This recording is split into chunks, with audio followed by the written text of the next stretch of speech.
Date आज 12 जून 2023। ये सब टॉपिक डिस्कस करेंगे इस क्लास में। फर्स्ट टॉपिक है गुलाबी मीनाकरी हैंडीक्राफ्ट। ये प्रीलिम्स के लिए इंपॉर्टेंट टॉपिक है। रिसेंटली G20 के डेवलपमेंट मिनिस्टर की मीटिंग हो रही है 11 जून से लेकर 13 जून तक। कहाँ पे? वाराणसी, उत्तर प्रदेश में।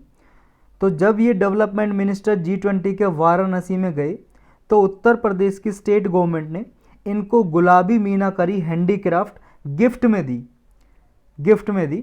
और इस डेवलपमेंट मिनिस्टर की जो मीटिंग हो रही है इसको हमारे इंडिया के foreign minister S Jaishankar preside कर रहे हैं, चेयर कर रहे हैं। G20 के बारे में आप जानते ही होंगे, 19 कंट्रीज प्लस यूरोपियन यूनियन का ग्रुप है ये, इसलिए इसे 20 कंट्रीज़ का ग्रुप भी बोलते हैं, लेकिन 19 कंट्रीज़ हैं और एक ऑर्गेनाइजेशन है यूरोपियन यूनियन।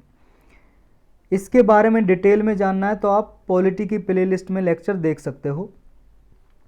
तो ये गुलाबी मीनाकरी हैंडीक्राफ्ट क्या है, इसके बारे में हमें जानना है। हैंडीक्राफ्ट का मतलब हाथों से कोई चीज़ बनी हुई, मशीन का यूज़ ना हो। गुलाबी आप जानते हो पिंक कलर, मीनाकरी मतलब आर्ट, कला। ये जो गुलाबी मीनाकरी हैंडीक्राफ्ट है ये वाराणसी में फेमस है और इन्हें GI टैग भी मिला हुआ है। GI टैग क्या होता है? Geographical indication tag. जब किसी प्रोडक्ट को दे दिया जाता है GI टैग, फिर उस नाम से कोई दूसरा नहीं बेच सकता उसे। और ये किसी आदमी को नहीं दिया जाता है, एरिया को दिया जाता है।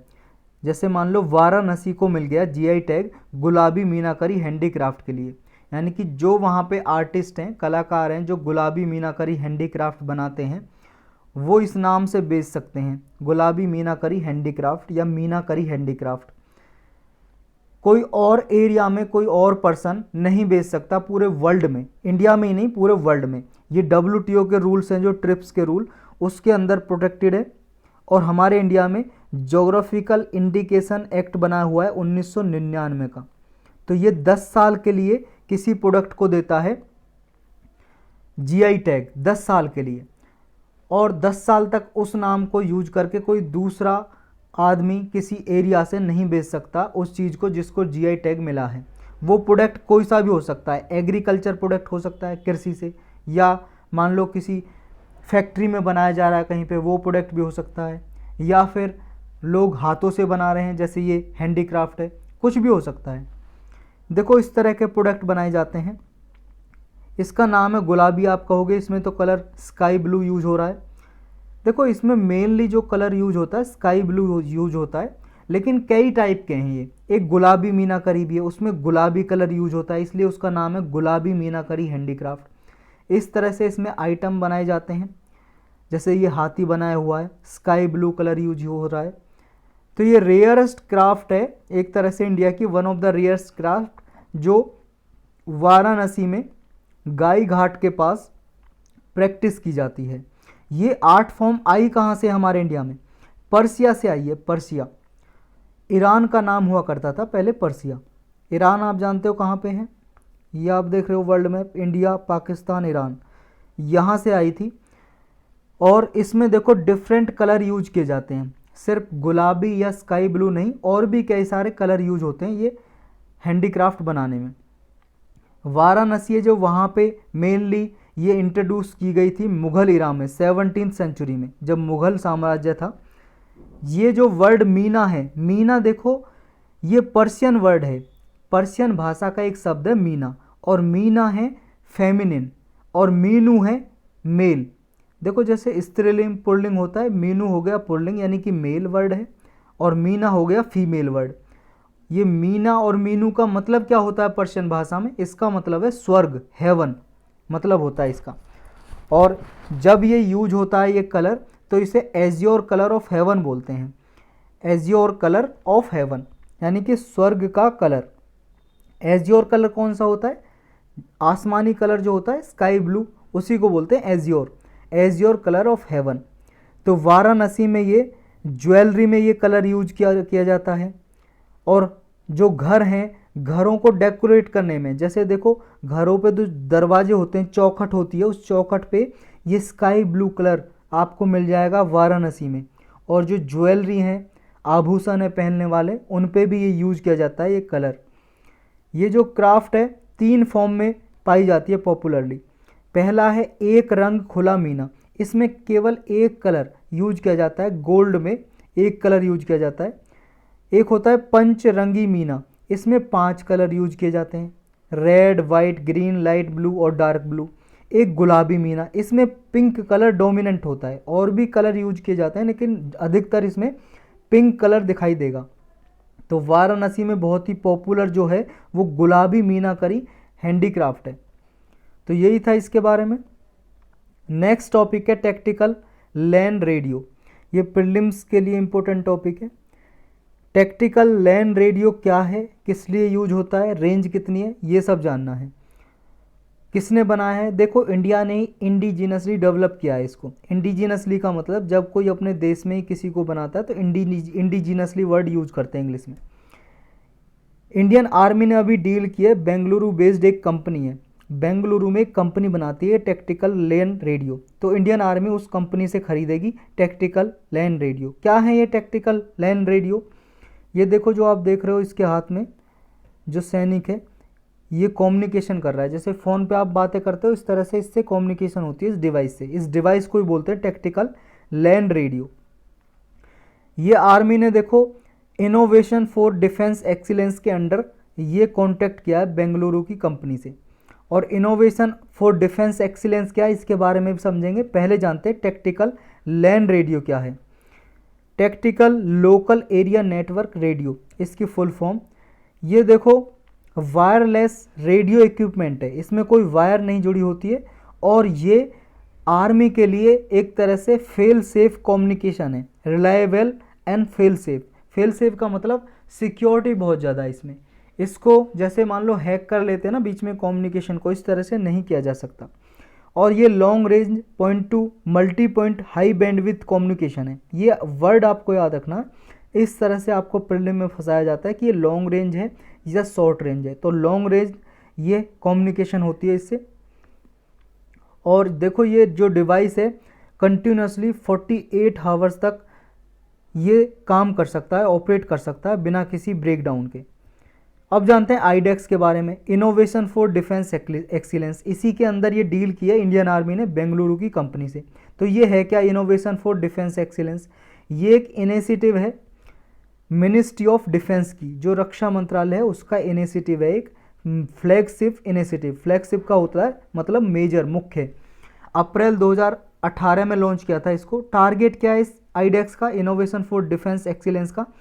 इसका लक्ष्य ये है कि इंडिया को डिफेंस में मान लो जो भी इक्विपमेंट चाहिए, जो टेक्नोलॉजी चाहिए, उसमें सेल्फ रिलायंस बनाना है, आत्मनिर्भर बनाना है हमें डिफेंस के क्षेत्र में।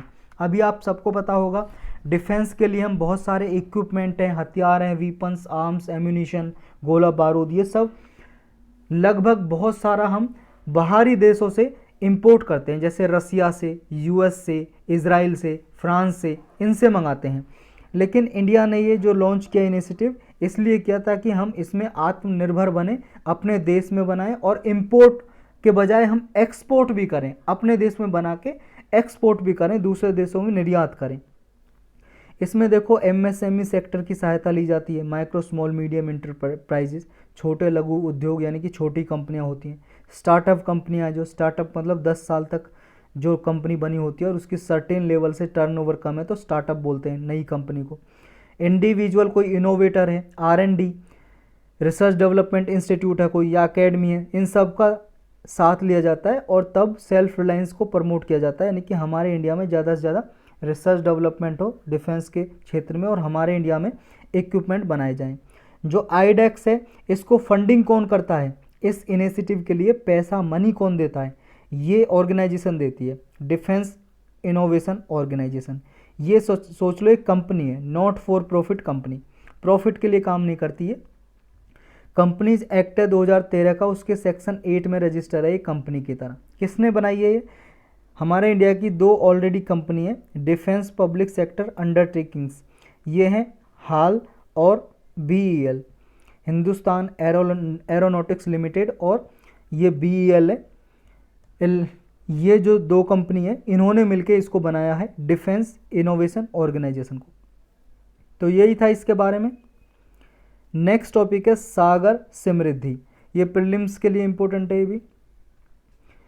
Union ministry of port shipping and waterways, जो ये मंत्रालय है इसने ये लॉन्च किया है, एक ऑनलाइन मॉनिटरिंग सिस्टम है। किसकी मॉनिटरिंग करेगा? ड्रेजिंग की मॉनिटरिंग करेगा ये सागर समृद्धि। तो ड्रेजिंग क्या है इसके बारे में भी जानेंगे। ड्रेजिंग का मतलब ये है जैसे नदी है या कोई वाटर चैनल है या कोई लेक है, उससे जो सिल्टेशन है उसको हटाना। सिल्टेशन का मतलब जो गाद या वेस्ट जम जाता है उसको हटाना। तो इसका मेन टारगेट सागर समृद्धि का यही है कि वेस्ट टू वेल्थ जनरेट करना, मतलब जो वेस्ट है उससे वेल्थ बनाना। ये वेस्ट टू वेल्थ इनिशिएटिव भी कहा जाता है इसको, सागर समृद्धि को।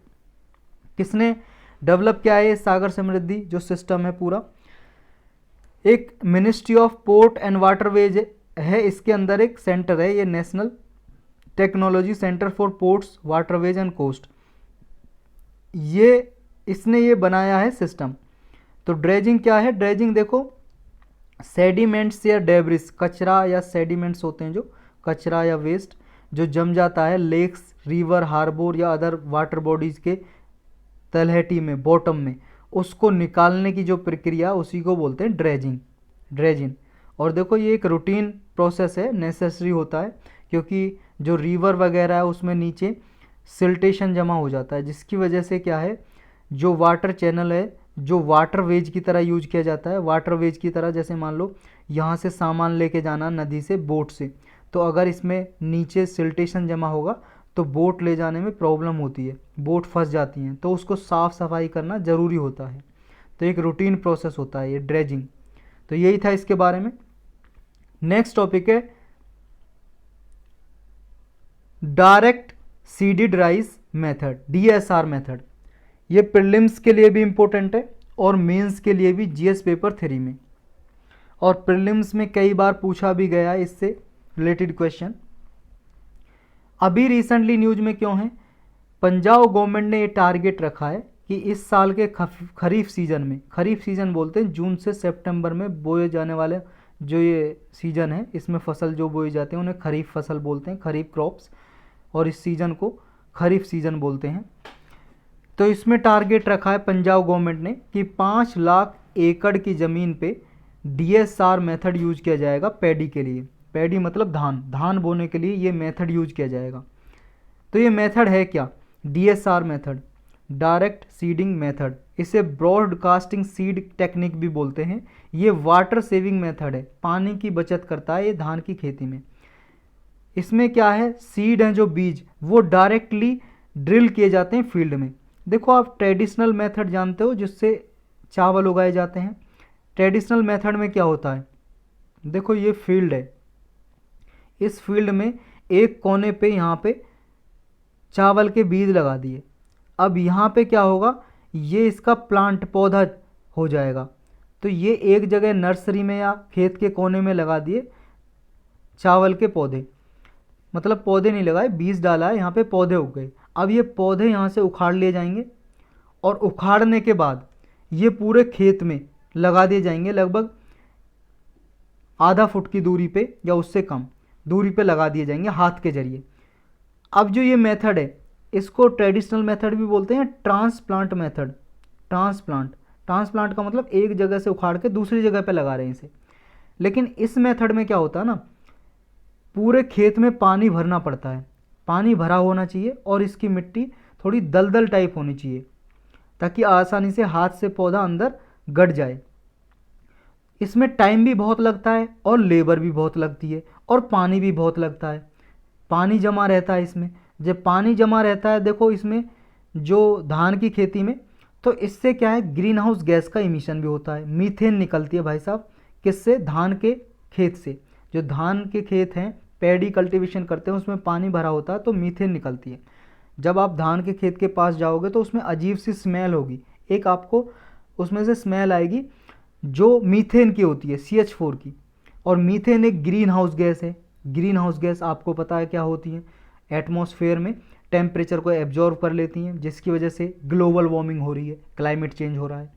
तो इस मेथड में जो डायरेक्ट सीडिंग मेथड है इसमें ये ट्रेडिशनल मेथड यूज नहीं होता। इसमें क्या करते हैं, डायरेक्ट जैसे गेहूं बोते हैं, गेहूं की हमें खेती करनी है तो डायरेक्टली मशीन से बीज को गाड़ देंगे खेत में। तो इसी तरह से इसमें भी सीड डायरेक्टली फील्ड में ड्रिल कर दिया जाता है, गाड़ दिया जाता है, और इसमें ग्राउंड वाटर की सेविंग होती है। जैसे ट्रेडिशनल मेथड है वो वाटर इंटेंसिव मेथड है। वाटर इंटेंसिव का मतलब उसमें ज़्यादा पानी यूज होता है और इसमें नहीं होता इतना। तो इस DSR टेक्निक में फार्मर डायरेक्टली अपने जो बीज है उसको डायरेक्टली फील्ड में लगा देते हैं मशीन के जरिए। और इसमें देखो बीज लगाने से पहले इरिगेशन करनी पड़ती है, सिंचाई करनी पड़ती है, खेत थोड़ा गीला होना चाहिए, सिंचाई कर दी, लेकिन ड्राई फील्ड नहीं होना चाहिए, सूखा नहीं होना चाहिए, तब इसमें लगाया जाता है। और दूसरा ये खेत में लगाने से पहले उसको लेवल किया जाता है, लेवल, लेजर लेबल्ड। लेजर देखो क्या है कि मशीन होती है जिसकी वजह से खेत का लेवल कर दिया जाता है। ऐसा नहीं कि खेत यहाँ से ज़्यादा ऊंचाई है, यहाँ से कम ऊंचाई है, तो यहाँ फिर इसे पानी लगाने में, जो इरिगेशन करने में, सिंचाई करने में बहुत तकलीफ़ होती है, बहुत ही ज़्यादा कठिनाई होती है। तो इसलिए पहले लेजर लेवल्ड कर दिया जाता है फील्ड को, और इसे लगाने से पहले, बीज को लगाने से पहले इरिगेशन की जाती है, सिंचाई की जाती है, तब ये DSR टेक्निक के जरिए पैडी कल्टीवेशन की जाती है। इसके फ़ायदे क्या है, एडवांटेज देखो। पहला फ़ायदा तो ये है कि यील्ड में कोई रिडक्शन नहीं होता, मतलब जितनी उसकी प्रोडक्टिविटी है, उत्पादकता ट्रेडिशनल मेथड की, उतनी इसकी है। मतलब जितना धान उसमें होता है उस मेथड से, इतना धान इसी मेथड से भी होता है। लेकिन इससे सबसे बड़ा फ़ायदा ये है कि इरिगेशन जो वाटर है उसकी सेविंग होती है। 12 से लेके 35% पानी कम लगता है इसमें, इस धान के मेथड से अगर हम धान उगाते हैं। इसमें लेबर भी कम लगती है, लेबर भी कम लगती है इसमें, और क्योंकि लेबर उसमें ट्रेडिशनल मेथड में चाहिए ना, पौधे को उखाड़ो और फिर दूसरी जगह लगाओ, इसमें लेबर की ज़रूरत नहीं है। टाइम, एनर्जी, कॉस्ट कम आती है, प्लांट पे स्ट्रेस नहीं आता। देखो जब एक प्लांट को यहाँ से उखाड़ के दूसरी जगह पे लगाएंगे तो प्लांट को भी स्ट्रेस होता है, बहुत सारे प्लांट मर भी सकते हैं, नहीं हो सकते उनकी अगर जड़ टूट गई तो। और इसमें फास्टर मेथड भी होता है, मैच्योरेशन इसका पीरियड फास्ट होता है, और ग्रीन हाउस गैस भी कम इससे निकलती है, क्योंकि इसमें पानी भरने की, ज़्यादा पानी भरने की खेत में ज़रूरत नहीं होती, जैसे ट्रांसप्लांटिंग मेथड में होता है। और ये मैकेनाइज्ड DSR मेथड होता है, इसमें देखो एम्प्लॉयमेंट भी अपॉर्चुनिटी क्रिएट होती है। वो कैसे, देखो एक तरफ कह रहा है इसमें एडवांटेज है कि लेबर कम यूज होती है, लेबर जब कम यूज होगी तो एम्प्लॉयमेंट तो कम हो गया ना, और दूसरी तरफ कह रहा है इसमें एम्प्लॉयमेंट जनरेट होती है। वो कैसे होती है एम्प्लॉयमेंट जनरेट, रोजगार। देखो इस मेथड में क्या है, डायरेक्ट ड्रिलिंग करते हैं तो इसमें क्या है, वीड बहुत सारी हो जाती हैं। वीड क्या है, खरपतवार, जैसे घास वगैरह खेत में बहुत हो जाती है, वो उखाड़नी पड़ती है और उसके लिए चाहिए लेबर। तो इसमें एम्प्लॉयमेंट जनरेट होती है, और टोटल इनकम जो है वो कम आती है इसमें। तो टोटल इनकम जब कम आती है यानी कि इनपुट कॉस्ट कम लग रही है किसान की, और उससे जब धान को बेचेगा तो कॉस्ट, मतलब उससे जो लाभ हो रहा है वही मिलेगा, तो इसको ज़्यादा फ़ायदा होगा किसान को। तो इससे कॉस्ट रिड्यूस करके इनकम ज़्यादा जनरेट होगी, ये फ़ायदा भी होगा। लेकिन कुछ कॉन्स्टेंट भी है, बाधाएं भी हैं। पहली बाधा यानी कि इसके चैलेंजेस, चुनौतियाँ, हायर सीड रेट। इसमें सीड रेट ज़्यादा है, यानी कि ज़्यादा सीड लगता है खेत में, ज़्यादा बीज। सीड जो है एक्सपोज रहता है बर्ड और पेस्ट को। जब मान लो सीड ये लगाया जाता है तो इसमें क्या, बहुत सारे जो बीज हैं वो पक्षी लेके चले जाते हैं, खा जाते हैं। लेकिन आप कहोगे जो ट्रेडिशनल मेथड है इसमें, यहाँ पे देखो एक किनारे पे पौध जो लगाई थी, या किसी नर्सरी में जो पौधे लगाए थे वहाँ पे बीज लगाते हैं, वहाँ पे भी तो पक्षी लेके जा सकते हैं। हाँ बिल्कुल लेके जा सकते हैं, लेकिन इस मेथड में क्या है, हमें पता है कि पौधे कितनी दूरी पे लगाने हैं, हमारे पास और पौधे तो हैं ना। इसमें तो मान लो हमने सीड डाला और बीज को उठा के ले गया वो बर्ड्स, तो इसमें क्या है, जब बर्ड्स उठा के ले गया तो वहाँ पे तो उगेगा नहीं ना। अब बाद में वो डालेंगे तो सीजन निकल जाता है ना, फिर ये पता लगता है कि यहाँ पे ये इतना एरिया खाली रह गया, सीड है ही नहीं, तो ये भी नुकसान है इससे। और वीड मैनेजमेंट, इससे वीड काफ़ी होता है इस मेथड में, यानी कि वीड को मैनेजमेंट करना पड़ता है, जैसे खरपतवार हो गया, घास होगी, तो उसको बार बार निकालना पड़ता है। यही था इसके बारे में।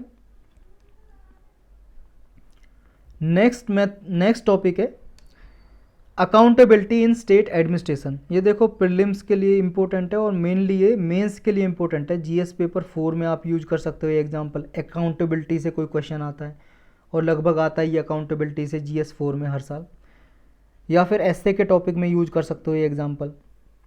अभी क्या हुआ है देखो, उड़ीसा के चीफ मिनिस्टर हैं, आप सबको पता होगा, नवीन पटनायक जी, इन्होंने अपने एजुकेशन मिनिस्टर को हटा दिया पोस्ट से। रोहित पुजारी हैं एजुकेशन मिनिस्टर, उनको रिमूव कर दिया। क्यों रिमूव कर दिया? क्योंकि इनको जब अपॉइंट किया था पिछले साल ही, और इनसे कहा था कि हमारी एजुकेशन सिस्टम को इतना अच्छा बनाओ ताकि अच्छी रैंकिंग आ सके यूनिवर्सिटीज़ की, हायर एजुकेशन की। लेकिन अभी जो रैंकिंग आई है NIRF, national institution ranking framework, ये जो रैंकिंग है इसमें एक भी उड़ीसा की जो यूनिवर्सिटी है वो टॉप 100 में नहीं आ सकी। इसी वजह से एजुकेशन मिनिस्टर को हटा दिया। अब जो मिनिस्टर हैं उनका क्या आर्गूमेंट है, जिनको हटाया एजुकेशन मिनिस्टर हैं जो शिक्षा मंत्री, उनका आर्गूमेंट ये है कि देखो भाई साहब, मैं पिछले साल ही तो अपॉइंट हुआ हूँ, एक साल में मैं कैसे इतना डेवलप कर दूँ एजुकेशन सिस्टम को कि अच्छा बन जाए। तो इनकी ये आर्गूमेंट है। लेकिन हमें इस आर्गूमेंट में नहीं जाना जो स्टेप लिया है कि एजुकेशन मिनिस्टर को हटा दिया अगर टॉप 100 में कोई भी यूनिवर्सिटी नहीं आई। तो ये किस चीज़ का एग्जाम्पल है?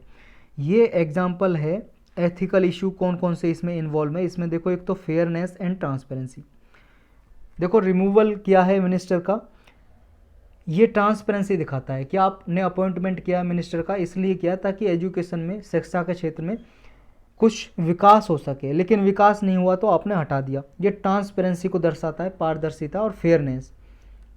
नेक्स्ट है अकाउंटेबिलिटी, उत्तरदायित्वता को फिक्स करता है कि अब अगर आप कुछ नहीं कर पाए तो अपनी पोस्ट को छोड़ो, दूसरे बंदे को आने दो। तो ये परफॉर्मेंस को एक तरह से अपग्रेड करेगा। जो नया मिनिस्टर अपॉइंट किया जाएगा तो ये ध्यान में रखेंगे नए मिनिस्टर कि हाँ, एजुकेशन सिस्टम को अच्छा बनाना, तो हमारी भी अगले साल फिर हमें भी हटा दिया जाएगा। तो अकाउंटेबिलिटी फिक्स करता है ये। टाइम एंड एक्सपेक्टेशन, एक फिक्स टाइम में एक्सपेक्टेशन को ये फुलफिल करने की बात करता है ये decision. Impact on education, education पे तो प्रभाव पड़ेगा ही। जो एजुकेशन मिनिस्टर हैं वो ये कोशिश करेंगे कि एजुकेशन सिस्टम को आगे प्रमोट किया जाए, तो एजुकेशन पे प्रभाव पड़ेगा। तो ये सारे एथिकल इशू इन्वॉल्व हैं इस डिसीजन में। ये आप अकाउंटेबिलिटी का एग्जाम्पल देना हो तो ये एग्जाम्पल आप दे सकते हो, उड़ीसा के चीफ मिनिस्टर ने जो हटाया है एजुकेशन मिनिस्टर को। तो यही था इसके बारे में। नेक्स्ट टॉपिक है जगदीश बाकन। ये देखो प्रीलिम्स के लिए भी इम्पोर्टेंट है और ये एग्जाम्पल की तरह भी यूज किया जा सकता है। इन्वायरमेंट से रिलेटेड टॉपिक आता है कोई एसए में या एथिक्स में या जीएस पेपर 3 में, वहाँ पे आप एग्जाम्पल या केस स्टडी की तरह लिख सकते हो इनके बारे में। जगदीश बाकन है जो हमारे इंडिया के ही हैं, जो तमिलनाडु की रामनाथपुरम डिस्ट्रिक्ट है उसमें ये वाइल्ड लाइफ वार्डन है, डिस्ट्रिक्ट फॉरेस्ट ऑफिसर हैं। इन्हें अवार्ड दिया गया है 2023 का मिशेल ये बाटिस अवार्ड। ये मिशेल बाटिस अवार्ड है जो कौन देता है? यूनेस्को देता है। यूनेस्को आप जानते हो यूनाइटेड नेशन की एक स्पेशलाइज एजेंसी है, ये देता है। बायोस्फीयर रिजर्व मैनेजमेंट के लिए अवार्ड दिया जाता है। इन्होंने क्या किया है देखो, जो gulf of Mannar biosphere reserve है तमिलनाडु में, उसका अच्छे से मैनेजमेंट किया है। वहाँ पे इको टूरिज्म को डेवलप किया है, कम्युनिटी डेवलपमेंट की सहायता से। वहाँ पे एनिमल्स हैं जो मैरीन एनिमल्स का मतलब जो समुद्र के पानी में जो एनिमल पाए जाते हैं उन्हें बोलते हैं मैरीन एनिमल। उनके लिए रेस्क्यू एफर्ट चला है, उनके बचाव के लिए प्रयास किए हैं और इको टूरिज्म को डेवलप किया है। इस वजह से इनको ये अवार्ड दिया गया है। तो ये अवार्ड के बारे में जान लेते हैं। मिशेल बाटिस अवार्ड है जो बायोस्फीयर रिजर्व मैनेजमेंट के लिए दिया जाता है। इसमें $12,000 दिए जाते हैं अवार्ड में। हर 2 साल में अवार्ड दिया जाता है। और जब कोई अवार्ड लेता है देखा जाता है उसने बायोस्फीयर रिजर्व के मैनेजमेंट के लिए क्या क्या काम किए हैं, उसने कोई आउटस्टैंडिंग अचीवमेंट किया है, तभी ये अवार्ड दिया जाता है। और इसमें सेवाइल स्ट्रेटजी यूज की जाती है। रिकमेंडेशन दी जाती है कि सेवाइल स्ट्रेटजी को यूज करें बायोस्फीयर मैनेजमेंट के लिए। और ये सेवाइल स्ट्रेटजी क्या है? देखो सिर्फ आपसे इतना पूछा जा सकता है प्रीलिम में, सेवाइल स्ट्रेटजी किससे संबंधित है, किससे रिलेटेड है? तो आपको याद रखना है बायोस्फीयर मैनेजमेंट करने के लिए, बायोस्फीयर रिजर्व मैनेजमेंट करने के लिए ये उससे संबंधित है। बेसिक प्रिंसिपल क्या है सेवाइल स्ट्रेटजी का? देखो इसमें क्या किया जाता है, जो बायोस्फीयर रिजर्व है, बायोस्फीयर रिजर्व तो जानते हो आप, इतना बड़ा मान लो कोई जंगल है उसको डिक्लेयर कर दिया बायोस्फीयर रिजर्व, अगर वहाँ पे अच्छी बायोडाइवर्सिटी है, जैव विविधता, बहुत सारे पशु पक्षी पाए जाते हैं, पेड़ पाए जाते हैं, उसको बायोस्फीयर रिजर्व डिक्लेयर कर देते हैं। हमारे इंडिया में 18 बायोस्फीयर रिजर्व हैं। तो ये सेवाल स्ट्रेटजी बायोस्फीयर रिजर्व को कैसे प्रिजर्व करना है, कैसे उनको संरक्षित करना है, इसके बारे में बताती है। इसमें क्या मेथड यूज किया जाता है, इसमें देखो नेचुरल और कल्चरल वैल्यूज़ को साथ में लिया जाता है। साइंटिफिकली करेक्ट हो मेथड, वो कल्चरली क्रिएटिव हो और ऑपरेशनली सस्टेनेबल हो, इन मेथड को यूज करके बायोस्फीयर रिजर्व को प्रोटेक्ट किया जाता है। तो यही था इसके बारे में।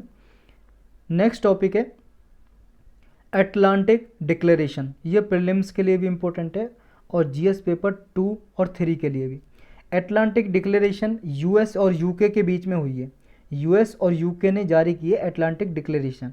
किस लिए, टारगेट क्या है, टारगेट ये है रसिया चाइना को काउंटर करना। रसिया चाइना का जो दबदबा बढ़ता जा रहा है और इकोनॉमिक्स इंस्टेबिलिटी होती जा रही है वर्ल्ड में, तो इसको रोकना, इसको काउंटर करना मेन इसका टारगेट है। अटलांटिक डिक्लेरेशन है जो एक फ्रेमवर्क है यूएस यूके का इकोनॉमिक पार्टनरशिप।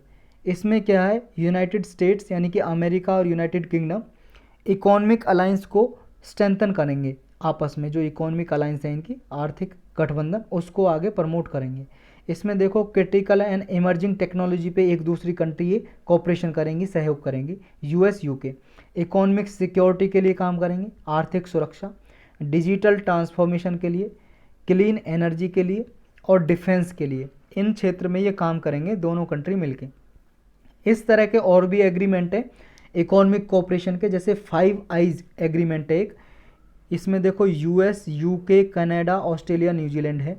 एक ओपन स्काइज एग्रीमेंट है यूएस यूके का, एविएशन एग्रीमेंट है 2007 में हुआ था। एक UK US data sharing agreement है 2019 में साइन हुआ है। तो यही था इसके बारे में। नेक्स्ट टॉपिक है डाई मिथाइल ईथर। ये प्रीलिम्स के लिए इंपॉर्टेंट है और जीएस पेपर 3। रिसेंटली देखो आईआईटी कानपुर के कुछ साइंटिस्ट हैं, रिसर्चर हैं, उन्होंने एक इंजन बनाया है जो डाई मिथाइल ईथर से चलेगा। डाई मिथाइल ईथर ये मान लो एक फ्यूल है, ईंधन है, जैसे डीजल से गाड़ियाँ चलती हैं, डीजल की जगह पे ये डाई मिथाइल इंजन बना दिया। तो उन इंजन में जो डीजल इंजन थे उनमें अब डीजल की ज़रूरत नहीं पड़ेगी, किसकी ज़रूरत होगी, डाई मिथाइल ईथर से उनको चलाया जा सकता है, 100% यूज किया जा सकता है डाई मिथाइल ईथर को।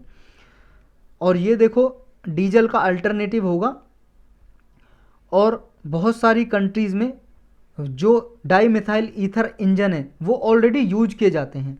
हमने ये देखो di methyl ether indigenously develop किया है, हमने खुद बनाया है ये इंजन, लेकिन और सारी कंट्रीज़ में भी ये बना हुआ है और यूज भी करते हैं, जैसे जापान में, America, China, Sweden, Denmark, Korea में यूज करते हैं di methyl ether powered engine को और व्हीकल्स चलाए जाते हैं। इसका फ़ायदा क्या है, हमारे पास जब डीजल है तो हम डाई मिथाइल ईथर को क्यों बना रहे हैं।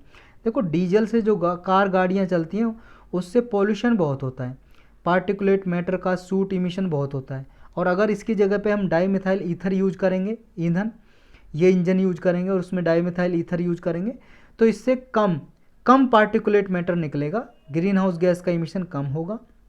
और इससे देखो स्मोक भी, जो धुआं निकलता है ना, धुआं बिल्कुल ना के बराबर निकलेगा, बिल्कुल नहीं निकलेगा, ऑलमोस्ट नो स्मोक होता है इसमें, इस इंजन में। तो एक तरह से डीजल इंजन का एक अल्टरनेटिव है, विकल्प है, और ये एग्रीकल्चर और ट्रांसपोर्ट सेक्टर में एक अच्छा साबित हो सकता है डाई मिथाइल ईथर। क्या क्या प्रॉपर्टीज़ हैं डाई मिथाइल ईथर की, विशेषताएं क्या हैं, देखो इसमें हाई सीटेन नंबर होता है।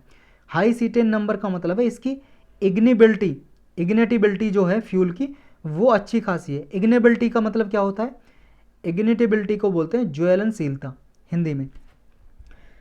इसका मतलब ये जैसे डीजल इंजन है उसमें क्या है, अगर उसके पास टेम्परेचर ज़्यादा हो या उसके पास आग लेके आए तो जल्दी से आग पकड़ लेगा, लेकिन डाई मिथाइल ईथर है ये जल्दी से आग नहीं पकड़ेगा, आग जल्दी से नहीं लगेगी, मतलब इसका जो टेम्परेचर ज़्यादा चाहिए और ज़्यादा, तभी इसमें आग लग सकती है।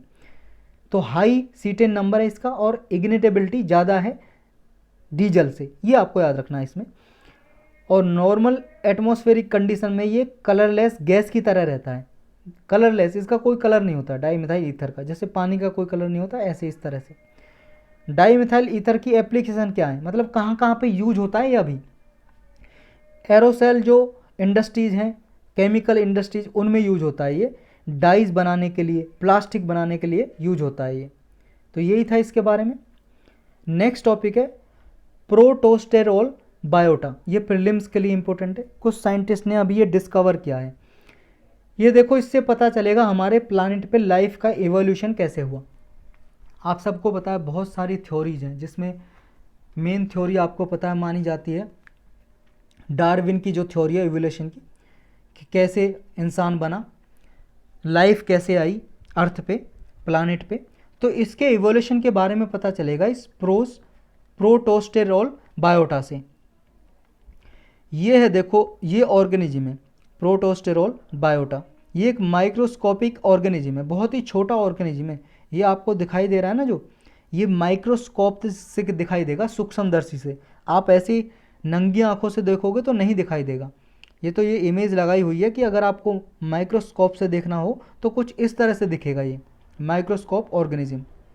और ये यूक्रियोट्स है। यूक्रियोट्स का क्या मतलब होता है, इसमें न्यूक्लियस, जिस सेल में न्यूक्लियस होता है, देखो ऑर्गेनिज्म में सेल होते हैं, सबकी बॉडी में सेल होते हैं, और सेल में अगर न्यूक्लियस है, सेल है, सेल के अंदर अगर नाभिक है, न्यूक्लियस है, उसको बोलते हैं यूक्रियोट्स। तो ये यूक्रियोट्स है, इसमें न्यूक्लियस भी है। और ये देखो कहाँ पे डिस्कवर किया गया है, ऑस्ट्रेलिया में, नदर्न टेरिटरी है, वहाँ पे समुद्र के बॉटम से, समुद्र के तलहटी से मिला है ये। ऑस्ट्रेलिया के नदर्न एरिया है जो, ये ऑस्ट्रेलिया का नदर्न एरिया, यहाँ पे समुद्र से मिला है ये इसका एक कॉम्प्लेक्स स्ट्रक्चर है जिसमें माइटोकॉन्ड्रिया भी है। इसमें माइटोकॉन्ड्रिया मतलब पावर हाउस है, पावर जो देता है इसको, सेल को। और यूकैरियोट्स क्या होते हैं ये हम जान चुके हैं। तो बस इतना याद रखना है, ये प्रोटोस्टेरोल बायोटा आए तो समझ लेना एक ऑर्गेनिज्म है, और ये समुद्र में पाया गया है। और यूकैरियोट्स है मतलब सेल है जिसमें न्यूक्लियस है, और इससे इवोल्यूशन ऑफ लाइफ के बारे में पता चलेगा, साइंटिस्ट ने खोजा है। नेक्स्ट टॉपिक है कैप्टागोन पिल। ये प्रीलिम्स के लिए इंपॉर्टेंट है और जीएस पेपर 3 के लिए। अरब लीग एक ऑर्गेनाइजेशन है, 1945 में बनी थी। उस टाइम पे 6 मेंबर थे इसके। 6 मेंबर कौन कौन से, ये देखो, इजिप्ट था, सऊदी अरबिया था, ईरान था, और जॉर्डन था, सीरिया था, और लेबनान। ये 6 कंट्री थे। बाद में यमन भी जुड़ गया उसी साल, फिर और बहुत सारे कंट्री जुड़ गए। अब इसके 22 मेंबर हैं अरब लीग ऑर्गेनाइजेशन के। इसकी जो भाषा है अरब है, ऑफिशियल लैंग्वेज अरब लैंग्वेज यूज होती है इसके कामकाज में। और ये जो कंट्री हैं इसमें भी अरब लैंग्वेज यूज होती है, अरब स्पीकिंग ये कंट्रीज है, नेशन है। तो अरब लीग ने देखो सीरिया को पहले हटा दिया था इस मेंबर से, लेकिन अब ये फिर दोबारा से सीरिया को मेंबर बनाने की बात कर रहे हैं, डिस्कशन चल रहा है। क्यों, क्योंकि देखो जो कैप्टागोन पिल है ये सीरिया में बहुत ज़्यादा इसका ट्रेड होता था, व्यापार इलीगल तरीके से। तो सीरिया ने स्टेप लिए हैं कैप्टागोन पिल को रोकने के लिए, इसलिए सीरिया को दोबारा से अरब लीग का मेंबर बनाने की सोच रहे हैं। अभी इसकी मेंबरशिप स्थगित कर रखी है, सस्पेंड कर रखी है। तो हमें इसमें यह जानना है कैप्टागोन पिल क्या है। अरब लीग के बारे में तो आप जान ही गए। ये कैप्टागोन पिल एक ड्रग है, नशीली दवाई है जो नशे के लिए यूज होती है। ये highly addictive amphetamine type drug है। एम्फेटामाइन जिसमें होता है वो उसमें नशे के लिए यूज होता है। मेनली ये सीरिया में प्रोड्यूस होती है कैप्टागोन पिल। इसमें फिनेटाइलाइन भी होता है। इसमें फिनेटाइलाइन भी एक सिंथेटिक ड्रग है जो ये फिनेथाइलामाइन फैमिली से ही है। और ये सब क्या है, नशीली दवाइयाँ हैं, नशे के लिए यूज होती हैं। आपको इतना याद रखना है कैप्टागोन पिल है या फिनेटाइलाइन है या एम्फटामाइन है या एम्पेटामाइन या ये फिनेथेलामाइन है, ये सब क्या है, नशीली दवाइयाँ, नशे के लिए यूज होती हैं। ये 1980s तक कॉमर्शियली सोल्ड की जाती थी, लेकिन इन पे एडिक्टिव नेचर होने के कारण बैन लगा दिया, प्रतिबंध लगा दिया था।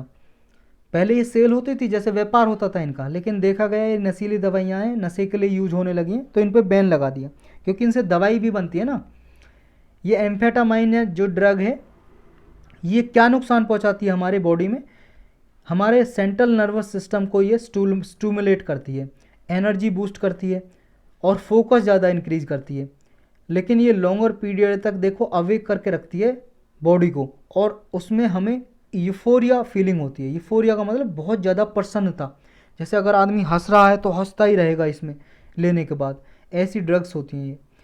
और इसमें क्या है, इसका जो असर है हमारी बॉडी में, ब्लड में, ये 36 घंटे तक देखने को मिलता है। मतलब ये ड्रग आज ली 36 घंटे तक ये ड्रग हमारे ब्लड में रहेगी। और इसका इफ़ेक्ट कितने घंटे तक रहता है, देखो 3 घंटे तक तो बहुत ज़्यादा इसका रहता है नशा, और फिर धीरे धीरे नशा कम होता है, लेकिन 7 से 12 घंटे तक नशा रह सकता है इसका, और ब्लड में प्रेजेंट रह सकती है 36 घंटे तक।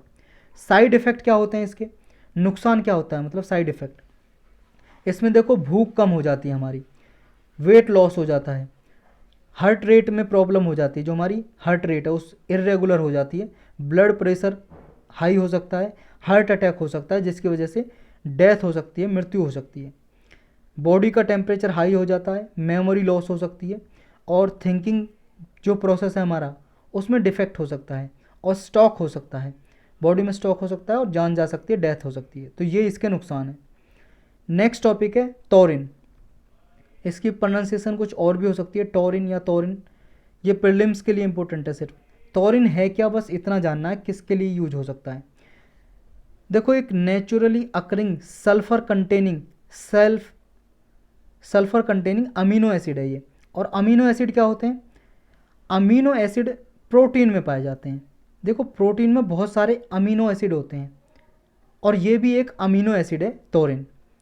क्या काम आता है इसका, देखो अभी रिसेंटली कुछ साइंटिस्ट ने स्टडी किया, उसमें ये पाया गया कि कुछ माइस, चूहों को और वॉर्म्स को, मंकीज़ को ये टॉरिन दिया, अमीनो एसिड दिया उनको, और ये पाया गया कि जो उनकी एजिंग थी, मतलब उनकी जो एज थी वो इंक्रीज हो गई टॉरिन की वजह से। तो ये किस लिए काम आ सकता है, एज बढ़ाने के लिए। सेल्फ कंटेनिंग अमीनो एसिड है। इसमें देखो ये हमारे पर्टिकुलरली ब्रेन में पाया जाता है, नेचुरली हमारे ब्रेन में भी होता है, आइज़ में होता है, हार्ट में होता है, मसल्स में होता है।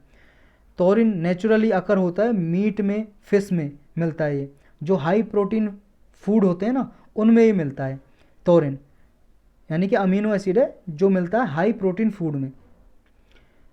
और ये किसके काम आ सकता है, एज बढ़ाने के लिए, यानी कि जो आदमी की एज है वो बढ़ाई जा सकती है अगर वो अपनी डाइट में टॉरिन ले, यानी कि जिन प्रोडक्ट में, जिन खाने की चीज़ों में टॉरिन है, अगर वो आप ज़्यादा खाओगे तो आपकी एज बढ़ सकती है। ये अभी पाया गया स्टडी में। यही टॉपिक थे, कुछ वन लाइनर टॉपिक हैं, जैसे देखो ये बेटल गेयूज, GEUSE, BETELGEUSE, बेटल गेयूज, ये क्या है, ये देखो एक रेड सुपर जाइंट स्टार है। स्टार मतलब जैसे सन, सूरज एक स्टार है, ये भी एक स्टार है, लेकिन ये सुपर जाइंट स्टार है, मतलब बहुत बड़ा स्टार है और बहुत बड़ी मात्रा में इससे एनर्जी निकलती है। हमारी अर्थ से कितना दूर है ये, हमारी अर्थ से लगभग 650 लाइट ईयर दूर है। लाइट ईयर मतलब एक साल में लाइट जितनी दूरी तय करती है उस दूरी को बोलते हैं लाइट ईयर। और लाइट कितनी स्पीड से चलती है, एक सेकंड में 3 लाख किलोमीटर चल जाती है लाइट, आपको पता ही होगा 3 लाख किलोमीटर प्रति सेकंड लाइट की गति है, स्पीड है। तो ये बेटल गेयूज क्या है, एक स्टार है, बस इतना आपको याद रखना है। एक देखो बाघ प्रिंट, ये न्यूज में था। बाघ प्रिंट क्या है, देखो जैसे कपड़ा है, कपड़े पे प्रिंट वाले कपड़े आते हैं ना, आपने देखा होंगे बहुत सारे कपड़े, प्रिंटेड कपड़े।